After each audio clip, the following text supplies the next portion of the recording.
last video, we're going to be adding a speed variable and also a high score variable. The speed is so it increases the difficulty of the game, right? So let's go on to variables, make a variable called speed. Go to baseball here, we'll put it here. Now we'll, as long as setting the score to 0, we'll put a set speed to programming block. So speed, let's start at, it has to be negative because it's going down. So let's put it -5. So at the start of the game, it's always going to start at -5.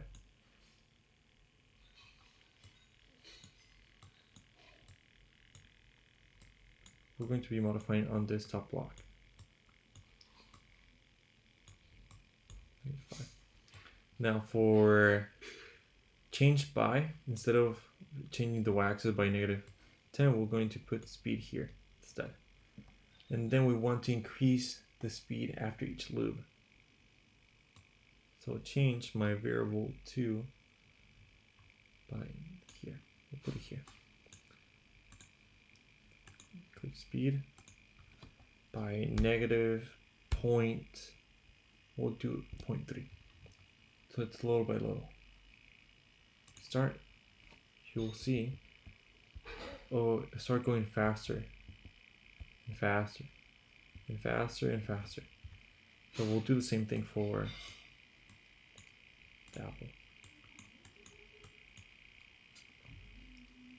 But for the apple, since we already set up the variable here and we're increasing it, the only thing we have to change in the apple is how fast it falls, because the variable is still the same. It doesn't matter if you're in baseball or apple. So we start. Here we go. See, they're falling at the same rate. But little by little, they're going to be falling faster and faster. But the thing is, they're falling together. See? You can actually see the speed here. You can choose to leave it here or not, but it's a good thing to have it here, just so you know that it's actually changing. Now on top of that, make sure you modify this to the bottom, the reset.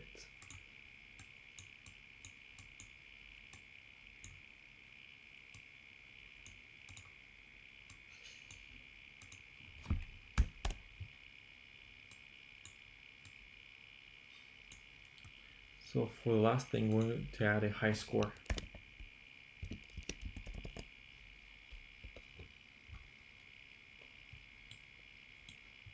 For this, we're going to be checking whether the score at the end of the game is greater than the high score. So we'll go onto the ending screen, and then when I receive game over, we'll add an if statement here. Operators, click greater than, we'll put high score here, and we'll put score. So if the score is greater than the high score, which starts at 0, then the game will modify the high score text, which is here. This we need to put out. Then set high score to score. Let's do this. So right now my score is 0. We'll keep playing. So we have 1, 2, 3. Now if I lose, there, high score is now 3. Now if we restart the game, only the score restarts, not the high score. So if we get a higher score, something greater than 3, it should update the high score. So now we have 5. So let's lose. Boom. High score, it's updated to 5. In the next game, it's still 5. And that's pretty much how we can keep a high score scoring point system in the game. Well, thank you very much. These were the intro to basics of Scratch.